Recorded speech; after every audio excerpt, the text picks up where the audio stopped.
Bihar news में स्वागत है आपका दोस्तों। मैं हूं फिर दोस्त गनी और आप देख रहे हैं केडीबी लाइव। दोस्तों आज हो चुका है 25 मई 2024। तो आज की पूरे बिहार की टॉप न्यूज लेकर आए हैं आपके लिए। वीडियो शुरू करने से पहले आपके लिए एक जरूरी सूचना है। सूचना यह है कि केडीबी लाइव का ऐप आ चुका है। आप केडीबी लाइव ऐप के माध्यम से पूरे बिहार की खबरों को देख सकते हैं। इस ऐप को डाउनलोड करने के लिए आपको प्ले स्टोर में जाना है, वहां जाकर के लिखना है केडीबी लाइव, आ जाएगा, उसको इंस्टॉल करना है और पूरे बिहार की खबरों को आप उसमें देख सकते हैं। तो चलिए चलते हैं आज की खबरों की ओर। बिहार में झूठ और नफरत का नहीं, सिर्फ जॉब का ट्रेंड चलेगा, ये कहना है तेजस्वी यादव का। जब तेजस्वी यादव ने अमित शाह पर पलटवार किया है। आपको बता दें कि केंद्रीय गृह मंत्री अमित शाह ने आरा में चुनावी जनसभा को संबोधित करते हुए कहा कि एनडीए को 400 पार करा दो, हम मुस्लिम आरक्षण खत्म कर देंगे। अमित शाह के इस बयान के बाद आरजेडी ने पलटवार किया है। आरजेडी नेता तेजस्वी यादव ने कहा कि बिहार में झूठ और नफरत का नहीं चलेगा, बल्कि सिर्फ जॉब का ट्रेंड चलेगा। अमित शाह पर पलटवार करते हुए तेजस्वी यादव ने कहा कि अमित शाह सिर्फ नफरत फैलाने के लिए बिहार आते हैं, वे झूठ बोलते हैं और फिर उनके झूठ में बिहार के लोग फंसने वाले नहीं हैं। बिहार में झूठ और नफरत का ट्रेंड नहीं चलेगा, बल्कि यहाँ जॉब का ट्रेंड चलेगा। यह केंद्र की सत्ता में 10 साल से हैं, लेकिन उन्होंने बिहार को क्या दिया है आज तक? जब कुछ दिया नहीं और सिर्फ इधर उधर की बातें करते हैं। अमित शाह बताएं कि बिहार को विशेष राज्य का दर्जा क्यों नहीं दिया।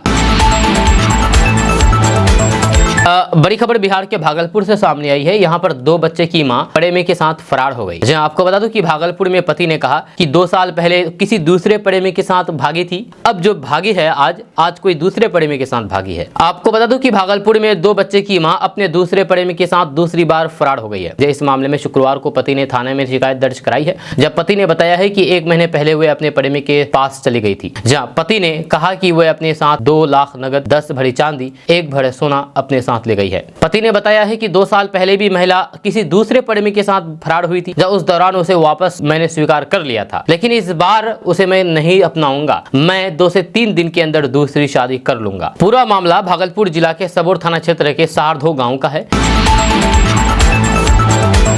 दोस्तों बिहार के क्रिकेट प्रेमियों के लिए बड़ी खुशखबरी है। जब पटना का बदहाल क्रिकेट स्टेडियम अब आबाद होने वाला है। जब पटना के मोइनुल हक स्टेडियम के पुनर्निर्माण का काम इस साल सितंबर में शुरू होगा। इसकी जानकारी बिहार क्रिकेट एसोसिएशन यानी कि बीसीए के अध्यक्ष राकेश तिवारी ने दी है। लोकसभा चुनाव 2024 के बाद क्रिकेट कॉम्प्लेक्स परिसर के पुनर्निर्माण के लिए MOU पर हस्ताक्षर किए जाएंगे। इस स्टेडियम के पुनर्निर्माण कार्य को पूरा होने में लगभग 1.5 साल लगेंगे। राकेश तिवारी ने कहा है कि हम लोकसभा चुनाव 2024 के समापन के बाद इस पर काम करना शुरू कर देंगे और स्टेडियम के सुधार का काम इस साल सितंबर में शुरू हो जाएगा। ये बिहार में क्रिकेट के लिए एक बड़ा कदम है और स्टेडियम की जरूरतों को ध्यान में रखते हुए हम सावधानी पूर्वक योजना बनाएंगे। हम इसे शीर्ष स्तर पर स्टेडियम बनाने के लिए काम करेंगे, क्योंकि हमारा लक्ष्य ये सुनिश्चित करना है कि सुधार सुचारू रूप से हो। इस क्रिकेट कॉम्प्लेक्स परिसर में सबसे उन्नत तकनीक वाला क्लब हाउस, कॉर्पोरेट बॉक्स और हॉस्पिटैलिटी लॉज होगा। मुख्य स्टेडियम में BCCI अध्यक्ष, secretary box, members gallery, general gallery और 40 से 50 हजार दर्शकों के बैठने के लिए स्टैंड्स होंगे। इसके अलावा कैंटीन और फिर 5 सितारा सुविधाओं वाले 50 से 60 कमरे भी होंगे। दोस्तों बिहार के मोतिहारी में तेजस्वी यादव ने एक बड़ी जनसभा को संबोधित किया, जहां पर उन्होंने युवाओं के शादी की चिंता की। साथ ही उन्होंने ये भी कहा कि नौकरी मिलेगी तभी तो अच्छे से शादी हो पाएगी। हम लोग युवाओं के नौकरी देने वाले हैं। इस दौरान तेजस्वी यादव के कार्यक्रम में भीड़ बेकाबू हो गई और भगदड़ में कुर्सियां भी टूट पड़ी। अफरा तफरी के बीच 2 लोग घायल भी हो गए। PHC बनकटुआ में पदस्थापित डॉक्टर शमशेर आलम की ड्यूटी सभा में लगाई गई थी। उन्होंने बताया है कि भगदड़ में 2 घायलों का इलाज करके उसे घर भेज दिया गया है। वहीं पर इससे पहले तेजस्वी यादव ने सभा को संबोधित करते हुए कहा कि ब्याह करे के बाना सभा में कितने लोग हैं जिनको ब्याह करना है, हम लोग नौकरी देने वाले हैं, तब ना अच्छे से ब्याह हो पाई। साथ ही तेजस्वी यादव बीजेपी पर हमलावर बोलते हुए कहा कि वे लोग तलवार हाथ में थमा देते हैं, दंगा फसाद करवा दिए, फिर जेल जाए की हुई। मोदी जी भारत नेपाल सीमा पर बार पर मीटिंग नहीं किए हैं, बिहार की तरक्की के बारे में कोई भी बात नहीं करते हैं। वहीं पर PM मोदी पर तंज कसते हुए खटाखट खटाखट फटाफट फटाफट और भाजपा सपाचट सपाचट कह करके लोगों को खूब हंसाया। नेता प्रतिपक्ष तेजस्वी यादव ने सभा को संबोधित करते हुए कहा कि उनकी पार्टी की सरकार बनती है तो फिर पहला रक्षाबंधन के अवसर पर सभी बहनों के खाते में सीधे 1 लाख रुपए दिए जाएंगे। 200 यूनिट बिजली फ्री में दी जाएगी। अब गरीबों को 5 किलो राशन के बदले 10 किलो राशन मिलेगा। 1 लाख युवाओं को सरकारी नौकरी देने का काम करेगी इंडिया गठबंधन सरकार। तेजस्वी यादव ने कहा कि एनडीए 400 पार नहीं बल्कि इंडिया 300 पार बनाएगा।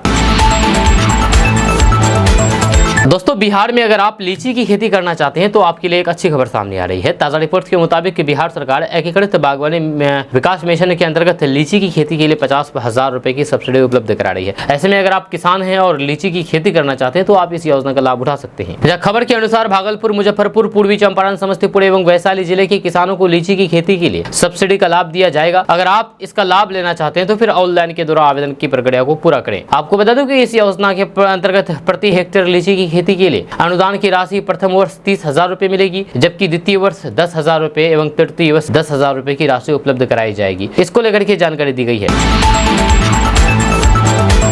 दोस्तों बिहार के मौसम पूर्वानुमान मॉडल को 5 राज्य अपनाएंगे। जी हां, राजस्थान, यूपी, झारखंड, ओडिशा और तमिलनाडु ने बिहार के मौसम पूर्वानुमान में दिलचस्पी दिखाई है। तमिलनाडु के अधिकारियों का दल बिहार मौसम सेवा केंद्र को देखने के लिए आ रहे हैं। वह बिहार मॉडल को लेकर के वरीय अधिकारियों के साथ मुलाकात भी करेंगे। कुछ दिन पहले नासा के वैज्ञानिक भी बिहार का मौसम केंद्र देखने के लिए आए थे, जहाँ योजना एवं विकास विभाग की ओर से और संचालित मौसम सेवा केंद्र में अत्याधुनिक तकनीक का इस्तेमाल किया गया। ये सटीक जानकारी उपलब्ध कराता है। यह सीएम नीतीश कुमार को भी ये मॉडल बहुत पसंद है। उन्होंने खुद इसका उद्घाटन किया था। मौसम बिहार से राज्य की सभी पंचायतें जुड़ी हुई है। यहाँ से मौसम के पूर्वानुमान की पूरी जानकारी उपलब्ध कराई जाती है। बिहार मॉडल की सबसे खास बात यह है कि इसमें हर पंचायत के हर 15 मिनट पर मौसम पूर्वानुमान की जानकारी आती है। इस प्रकार एक पंचायत से दिन भर में 96 बार डेटा आता है। यहाँ सभी पंचायतों से दिन भर में 80,000 से अधिक डेटा संकलित किए जाते हैं। इससे तमाम जानकारियां बेहद सटीक उपलब्ध होती है। यह बिहार मौसम सेवा केंद्र के वरिष्ठ वैज्ञानिक डॉक्टर CN प्रभु के अनुसार पंचायत स्तरीय मौसम वैज्ञानिक केंद्र के तापमान, आर्द्रता, हवा की गति और दिशा के बारे में हर 15 मिनट पर आंकड़े मिलते हैं। इनको इसरो के सैटेलाइट से मिले आंकड़ों का विश्लेषण विशेष कंप्यूटर सॉफ्टवेयर के जरिए किया जाता है। मुख्यमंत्री नीतीश कुमार ने पिछले साल 27 मई को बिहार मौसम सेवा केंद्र का शुभारंभ किया था। उन्होंने इस अवसर पर एक मोबाइल ऐप का भी लोकार्पण किया था। इसके माध्यम से पंचायत स्तर की मौसम की सटीक जानकारी 5 दिन पहले ही किसानों और फिर आम लोगों को दी जाती है। अब इसी बिहार मौसम मॉडल कई राज्य अपनाने जा रहे हैं।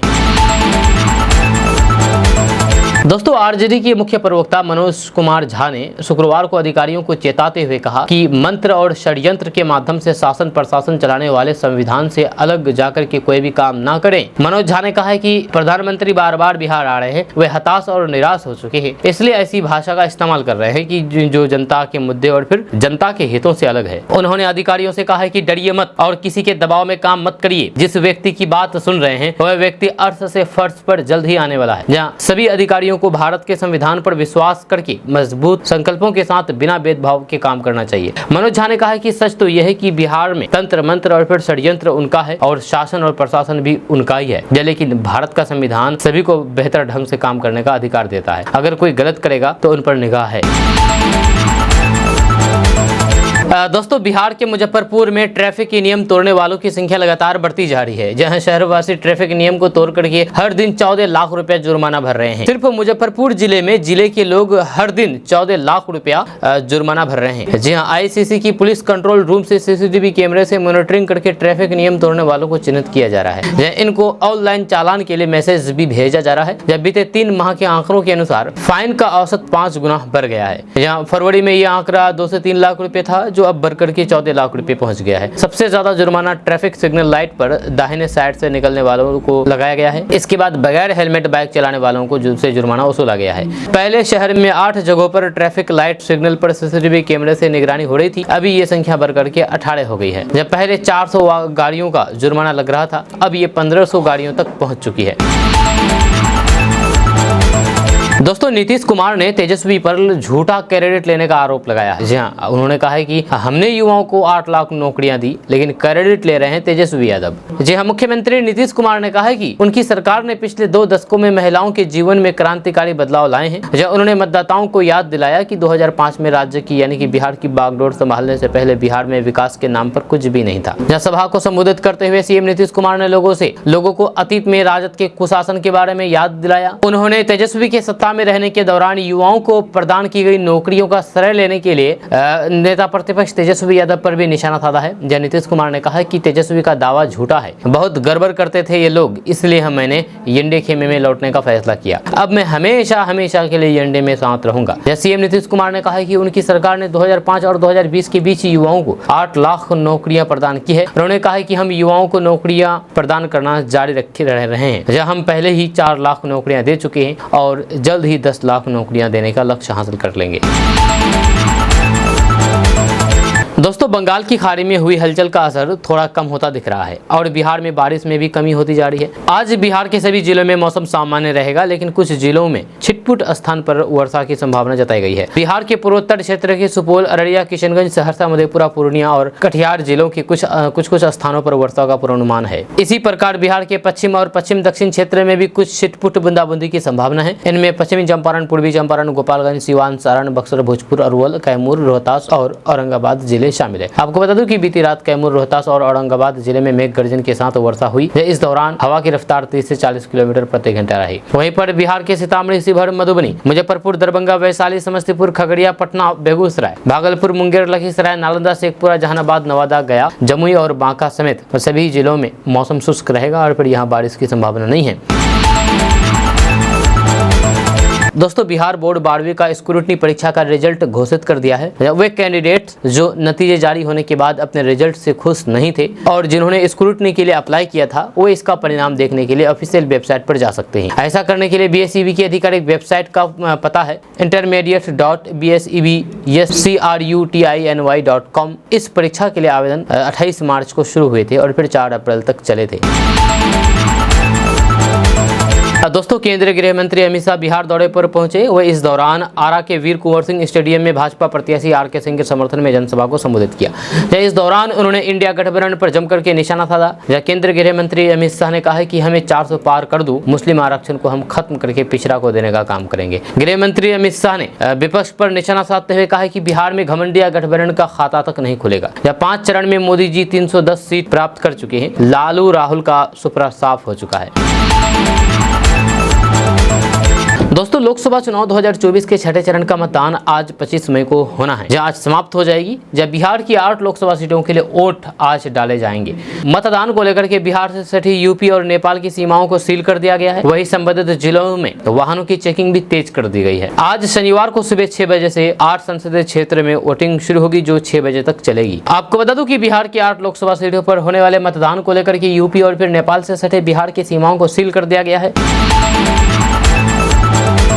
दोस्तों, बिहार की शिक्षा को पटरी पर लाने के लिए दिन रात एक करने वाले शिक्षा विभाग के अपर मुख्य सचिव के पाठक अब प्राइवेट स्कूलों पर नकेल कसने जा रहे हैं। के पाठक के एक फरमान से प्राइवेट स्कूल सख्ते में हैं। शिक्षा विभाग के नए फरमान के तहत गैर रजिस्टर्ड प्राइवेट स्कूलों की ओर से निर्गत TC अवैध मानी जाएगी। साथ ही निर्गत करने वाले के खिलाफ FIR दर्ज कराया जाएगा। जब विभाग ने इस बात पर नाराजगी जताई है कि पूर्व में भी ये निर्देश दिया गया था कि सभी स्कूलों का ज्ञानदीप पोर्टल पर निबंधन कराएं, जहाँ पर नतीजा बेहतर नहीं है। दरअसल अब शिक्षा विभाग के ई पोर्टल पर बिना रजिस्ट्रेशन वाले स्कूलों की TC अब मान्य नहीं होगी। सभी प्राइवेट स्कूलों को ई शिक्षा पोर्टल पर रजिस्ट्रेशन कराना होगा। बिना पंजीकरण अगर कोई भी निजी स्कूल TC जारी करता है तो फिर उसके खिलाफ FIR दर्ज कराई जाएगी। इसके साथ ही शिक्षा विभाग बिहार के सभी निजी स्कूलों में बुनियादी सुविधाओं की जाँच करेगा। विभाग के पदाधिकारी ये देखेंगे कि प्राइवेट स्कूलों में पेयजल, शौचालय, पर्याप्त वर्ग कक्ष, खेल मैदान, पुस्तकालय, 4 दीवारी है या नहीं, शिक्षक कितने हैं, किस बोर्ड से स्कूल को संबद्धता है या नहीं, या सभी शिक्षक प्रशिक्षित है या नहीं, यानी कि सभी चीजें चेक की जाएगी। उसके बाद ही स्कूल को आगे के लिए संचालित किया जाएगा।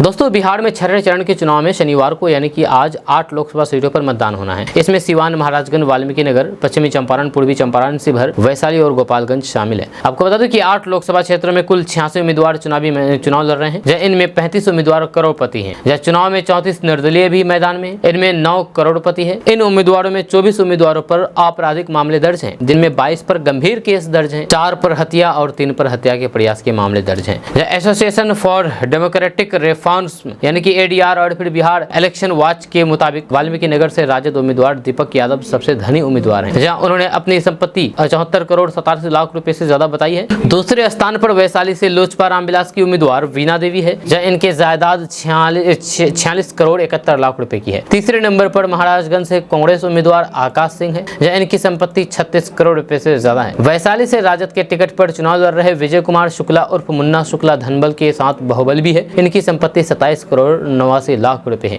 इन पर 18 आपराधिक मामले दर्ज है। वहीं पर वैशाली से चुनाव लड़ रहे विनोद कुमार शर्मा पर 3 आपराधिक मामले हैं, जब बाहुबली मरहूम साहबुद्दीन की बीवी और सीवान से निर्दलीय उम्मीदवार हिना साहब पर 2 केस दर्ज हैं। जब सीवान से चुनाव लड़ रहे जीवन कुमार पर कुल 8 आपराधिक मामले केस चल रहे हैं। जब सीवान से राजद के टिकट पर चुनाव लड़ रहे अवध बिहारी चौधरी पर 2 मुकदमे चल रहे हैं। कांग्रेस के टिकट पर महाराजगंज से चुनाव लड़ रहे आकाश पर 3 केस हैं। महाराजगंज से भाजपा के टिकट पर चुनाव लड़ रहे जनार्दन सिंह सिग्रीवाल पर कुल 5 केस दर्ज हैं।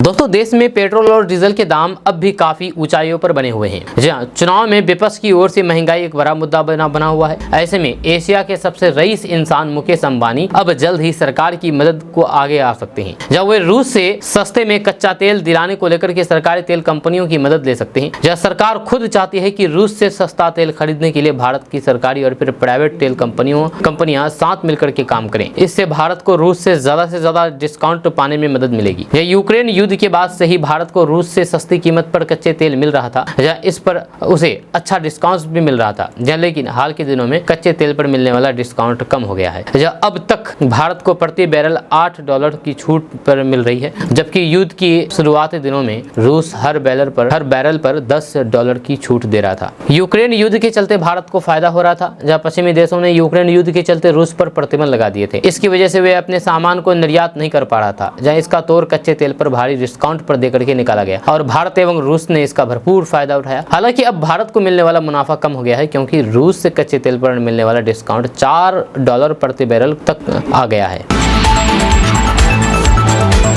4 जून के बाद नमाज पढ़ते नजर आएंगे लालू प्रसाद यादव। ये कहना मेरा नहीं है, ये कहना है भाजपा के फायर ब्रांड नेता प्लस बेगूसराय से बीजेपी उम्मीदवार गिरिराज सिंह का। जहां आपको बता दूं कि गिरिराज सिंह ने कहा है कि लालू प्रसाद यादव ने बिहार में यादव सहित सभी पिछड़ा वर्ग और फिर सनातनियों का अपमान किया है। जिस तरह से वे मुसलमानों को आरक्षण देने की बात कर रहे हैं, उससे यह साफ मालूम पड़ता है कि वे हिंदुओं को लेकर के कैसा विचार रखते हैं। हार की डर से वे कुछ भी बोल रहे हैं। जब कहीं ऐसा ना हो कि 4 तारीख के बाद वे आपको नमाज पढ़ते हुए भी नजर आएंगे और उनके सहयोगी राहुल गांधी कहीं दूर जगह टूरिस्ट प्लेस घूमते हुए नजर आएंगे। इससे पहले असम के मुख्यमंत्री हेमंत बिस्वा शर्मा ने मुस्लिम रिजर्वेशन को आरक्षण को लेकर के लालू प्रसाद यादव पर बड़ा हमला बोला। जहां हेमंत बिस्वा शर्मा ने कहा था कि आप अगर मुसलमानों को रिजर्वेशन देना चाहते हैं तो फिर पाकिस्तान चले जाइए, वहीं आरक्षण दीजिएगा। हेमंत बिस्वा शर्मा ने कहा था कि अब हिंदू जाग चुका है और धर्म के आधार पर रिजर्वेशन आरक्षण नहीं होने देगा।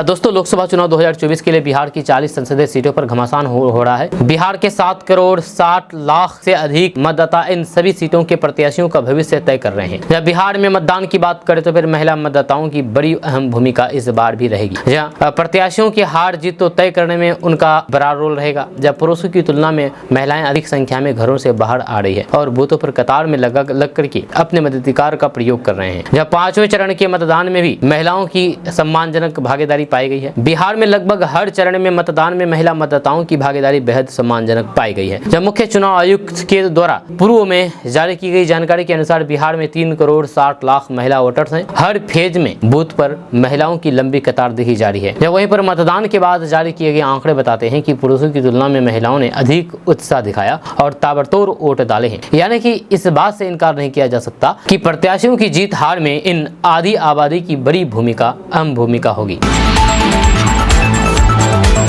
4 जून को केंद्र में सरकार बदल जाएगी, भाजपा बहुमत के नीचे रह जाएंगे। ये कहना मेरा नहीं है, ये कहना है कांग्रेस सांसद शशि थरूर का। आपको बता दो कि कांग्रेस सांसद शशि थरूर ने कहा है कि इंडिया गठबंधन के लिए रुझान बेहद उत्साहजनक है। उन्होंने कहा कि भाजपा बहुमत के निशान से काफी नीचे चली जाएगी। हम इंडिया गठबंधन द्वारा जीते जाने वाली सीटों की संख्या का उल्लेख नहीं करने जा रहे हैं, लेकिन मैं कहूंगा कि जो रुझान हम देख रहे हैं वो इंडिया गठबंधन के लिए बेहद उत्साहजनक है। शशि थरूर ने कहा है कि इंडिया गठबंधन के लिए ऐसा देश के किसी एक क्षेत्र में नहीं बल्कि हर जगह हैं। हम अपने उम्मीदवारों के प्रति उल्लेखनीय उत्साह और भाजपा के प्रति उत्साह की उल्लेखनीय कमी देख रहे हैं। कई मामले में भाजपा के घरों में मतदान में उल्लेखनीय गिरावट आई है। उन्होंने ये भी विश्वास दिलाया है कि 4 जून को मतगणना के दिन केंद्र में सरकार बदल जाएगी। 4 जून को दिल्ली में सत्ता परिवर्तन का विश्वास जताते हुए उन्होंने कहा कि इस समय सरकार में भाजपा के पास लोकसभा में 303 बहुमत है, लेकिन अब यह साफ हो चुका है कि वे सत्ता से जा रहे हैं। जब बहुमत के आंकड़े से भाजपा काफी नीचे है, उनका मौजूदा गठबंधन एनडीए से भी उन्हें बहुमत तक पहुंचाने में मदद करने के लिए पर्याप्त नहीं होगा।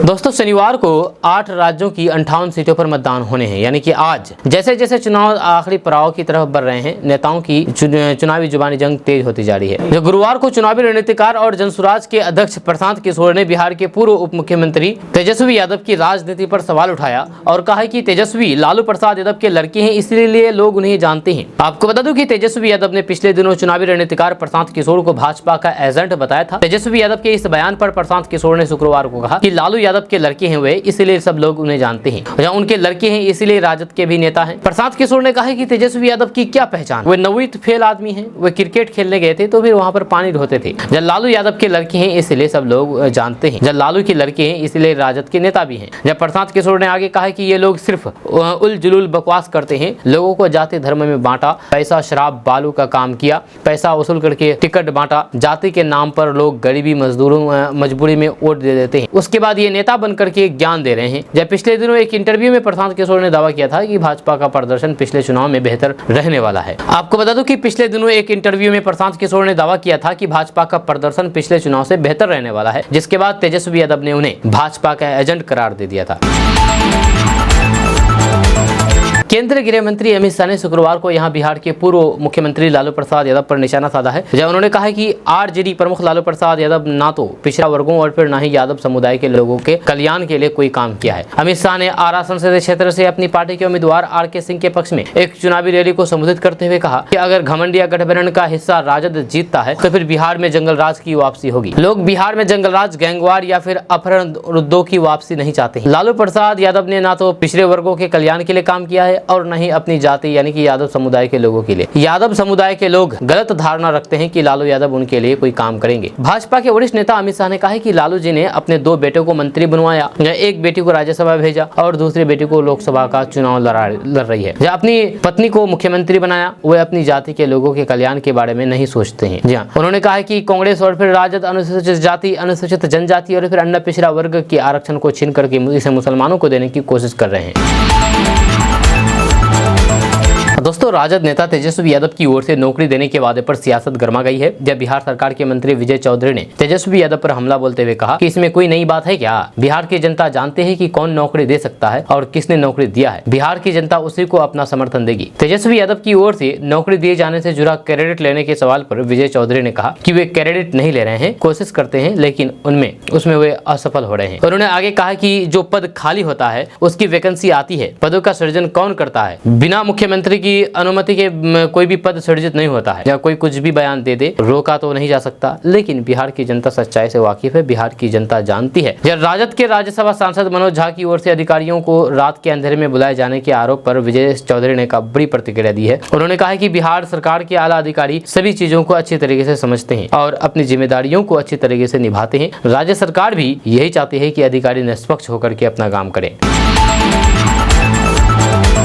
एक बड़ी खबर बिहार के औरंगाबाद से सामने आई है। बिहार के औरंगाबाद जिले के रफीगंज प्रखंड में कासमा थाना क्षेत्र के अंतर्गत राजकीय मध्य विद्यालय अर्थुआ में मध्याह्न भोजन करने के बाद शुक्रवार को 75 बच्चे बीमार पड़ गए। विद्यालय में खाना खाने के बाद एक बच्चे बेहोश होकर के गिरने लगे, जिससे अफरा तफरी मच गई। सभी का इलाज नजदीकी स्वास्थ्य केंद्र कासमा और फिर रफीगंज में चल रहा है। जब घटना की सूचना मिलती है, अनुमंडल पुलिस पदाधिकारी अमित कुमार मौके पर पहुंचे। उन्होंने बच्चों से मुलाकात की और दोषियों पर कड़ी से कड़ी कार्रवाई करने का आश्वासन भी दिया है। हालांकि प्रशासन ने अब तक बीमार पड़ने वाले बच्चों के आंकड़ों की पुष्टि नहीं की है। यह अस्पताल के प्रभारी चिकित्सा पदाधिकारी डॉक्टर रविंद्र कुमार सिंह ने बताया है कि फूड प्वाइजनिंग के कारण बच्चे बीमार पड़ गए हैं, जिस सभी बच्चों को उल्टी और फिर दस्त की शिकायतें थी। फिलहाल सभी बच्चों की स्थिति सामान्य है। दोस्तों, लोकसभा चुनाव के बीच प्रधानमंत्री नरेंद्र मोदी और केंद्रीय गृह मंत्री अमित शाह के पटना में राजभवन में ठहरने को लेकर के आरजेडी ने सवाल उठाए हैं। आरजेडी ने आरोप लगाया है कि राजभवन से प्रशासनिक अधिकारियों में लगातार हस्तक्षेप किया जा रहा है। राजभवन से अधिकारियों से लेकर के मुख्य सचिव तक से बात कराई जा रही है। आरजेडी के राज्यसभा सांसद मनोज झा ने प्रधानमंत्री नरेंद्र मोदी और अमित शाह पर आरोप लगाया है कि राजभवन से अधिकारियों से बात कराई जा रही है। उन्होंने कहा कि अधिकारियों को सचेत हो जाना चाहिए, क्योंकि व्यवस्था और सरकार दोनों बदल रही है। अगर कानून तोड़ने की कोशिश कीजिएगा तो इस बार पटना से लेकर के दिल्ली तक बहुत प्रतिकार होगा। मनोज झा ने कहा कि छठे चरण का चुनाव 25 मई को होना है और पूरे भारत के साथ साथ बिहार में बदलाव की हालात में जनता है। प्रधानमंत्री पर बड़ा हमला बोलते हुए आरजेडी सांसद मनोज झा ने कहा कि आपका नल ले जाएगा, भैंस ले जाएगा, मंगलसूत्र छीन लेगा। प्रधानमंत्री ने कहा कि भगवान ने उन्हें दूत बना करके भेजा है। अगर हम लोग घर में बोलेंगे तो फिर हमें डॉक्टर के पास ले जाया जाएगा, कहा जाएगा कि उनका दिमाग ठीक नहीं है।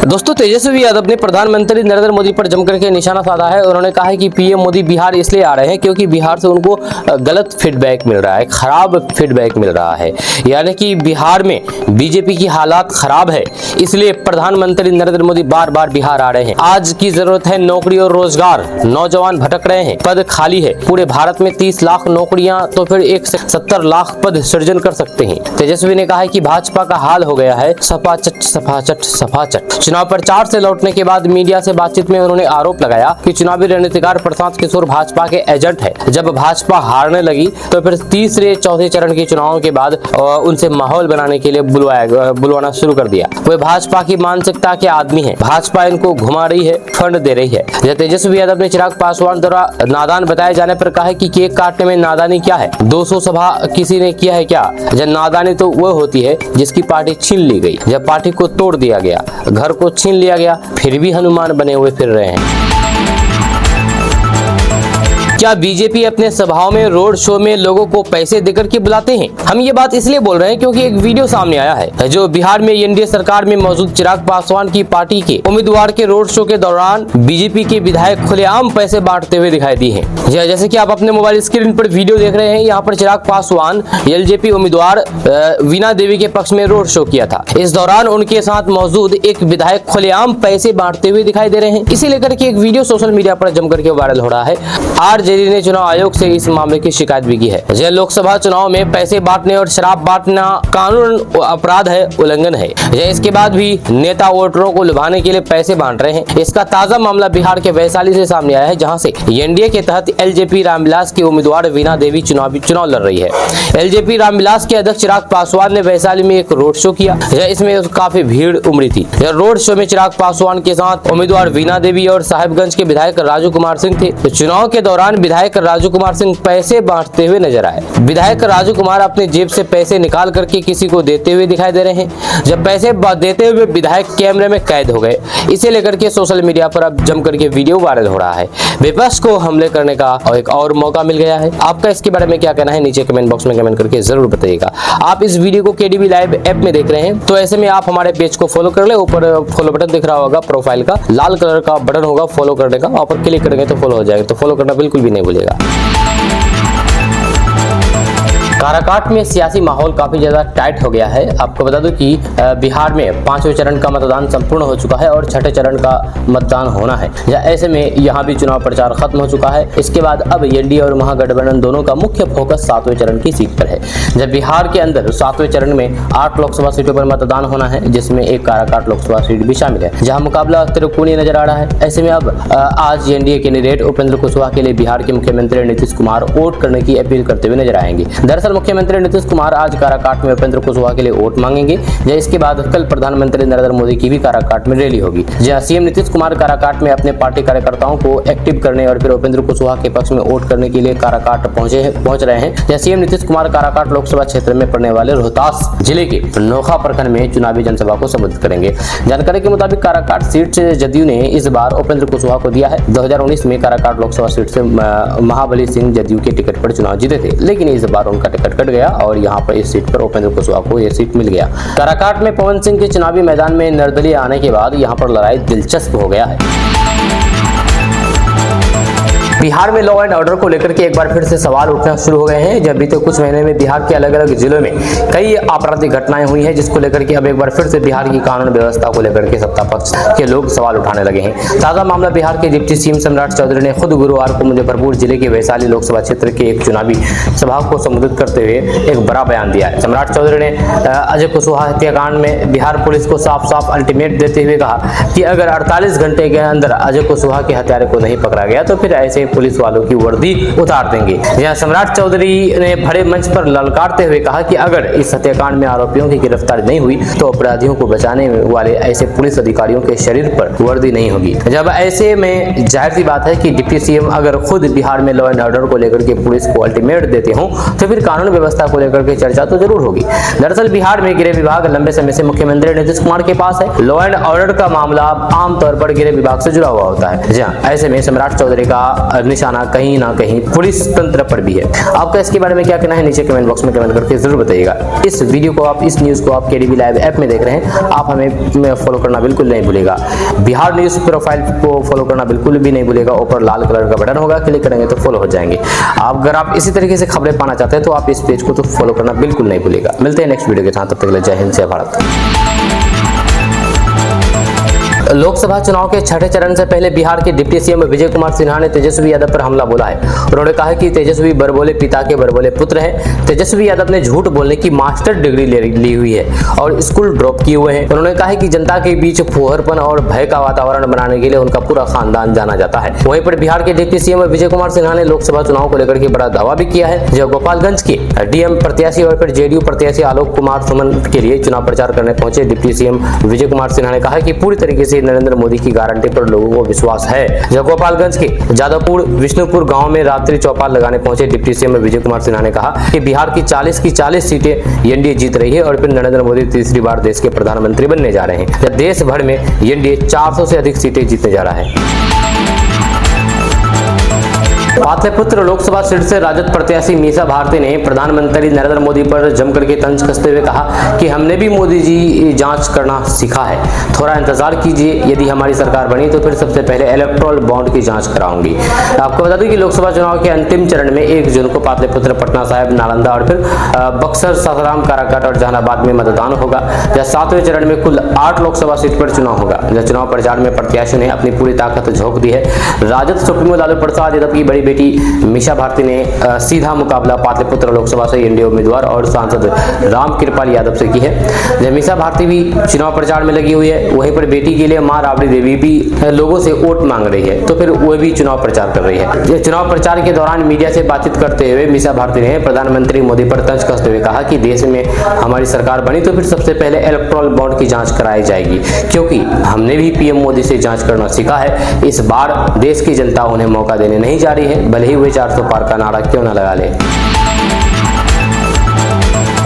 प्रधानमंत्री नरेंद्र मोदी इस सप्ताह के अंत में वापस बिहार आने वाले हैं। जी हां, 3 और चुनावी रैली को प्रधानमंत्री मोदी संबोधित करेंगे। भाजपा के नेताओं ने कहा है कि प्रधानमंत्री नरेंद्र मोदी, जिन्होंने मंगलवार को महाराजगंज और सिवान में अपनी 2 चुनावी सभा में विपक्षी इंडिया गुट के खिलाफ तीखे हमले का नेतृत्व किया, जब 3 और रैलियों को संबोधित करने के लिए सप्ताहांत में राज्य में वापस आएंगे। जब अपनी अगली यात्रा के दौरान प्रधानमंत्री नरेंद्र मोदी पाटलिपुत्र, बक्सर और फिर काराकाट में 3 रैलियों को संबोधित करने वाले हैं, जहां 1 जून को आखिरी चरण में मतदान होगा। इसके अलावा बिहार में पीएम मोदी द्वारा संबोधित रैलियों की कुल संख्या 15 हो जाएगी। आपको बता दें कि 12 मई की यात्रा के दौरान पीएम मोदी पटना में रोड शो किया। जब भाजपा नेताओं ने कहा है कि पीएम मोदी पार्टी और फिर उसके गठबंधन सहयोगी के लिए लगातार प्रचार कर रहे हैं, जिसकी शुरुआत 4 अप्रैल को जमुई से हुई है। काराकाट लोकसभा से निर्दलीय प्रत्याशी पवन सिंह के महाराजगंज के अभिमन्यु वाले बयान पर बिहार सरकार के श्रम संसाधन मंत्री संतोष कुमार सुमन ने कहा कि पता नहीं उनको कितना महाभारत का ज्ञान है। पवन सिंह को ये नहीं पता है कि फिल्मी दुनिया से आते हैं, वो तो हो सकता है कि फिल्म के माध्यम से कुछ जानकारी हो। मंत्री ने कहा कि ये लोकतंत्र है, यहाँ पब्लिक विकास के लिए वोट देती है। जहाँ अभी तो पवन सिंह नेता और फिर दूसरे युग के रामायण और महाभारत पढ़ रहे हैं, जहाँ उनको 4 तारीख को पता चलेगा। जब बिल्कुल सही बात है, जब पार्टी के विरोधी गतिविधि गतिविधियों में जो शामिल है, जो पार्टी के विरोध में चुनाव लड़ रहे हैं, वो कहीं से भाजपा भारतीय जनता पार्टी का नहीं है। मंत्री ने कहा है कि पार्टी को तो इन्हें मेरे हिसाब से तो 10 दिन पहले ही पवन सिंह को निकाल देना चाहिए था। जो व्यक्ति पार्टी के शीर्ष नेताओं की बात नहीं माने, उसे पार्टी में रहने का कोई भी अधिकार नहीं है। उन्होंने कहा है कि पार्टी ने अच्छा डिसीजन लिया है कि पवन सिंह को निकाल दिया है। लोकसभा चुनाव के छठे चरण के लिए 25 मई को मतदान होने जा रहा है। इस बीच बृहस्पतिवार को इंडिया टीवी को दिए गए एक इंटरव्यू में प्रधानमंत्री नरेंद्र मोदी ने अपने 400 पार के नारे की रणनीति बता दी है। प्रधानमंत्री मोदी ने कहा है कि विपक्ष को कहना पड़ रहा है कि एनडीए 400 पार नहीं कर सकता। पीएम मोदी ने ठहाके लगाते हुए कहा कि उनको समझ ही नहीं आया कि मैं उन्हें कहां ले जा रहा हूं। 3 चरणों के मतदान के बाद किसी ने उन्हें कहा कि आपका पूरा कैंपेन ही इस बात पर है कि मोदी 400 पार जाएगा या नहीं। पीएम मोदी के इस खुलासे के बाद शो में बैठे दर्शकों ने जमकर के तालियां बजाई और साथ ही साथ पीएम मोदी राहुल गांधी पर कई बार वार किए और कटाक्ष भी किए।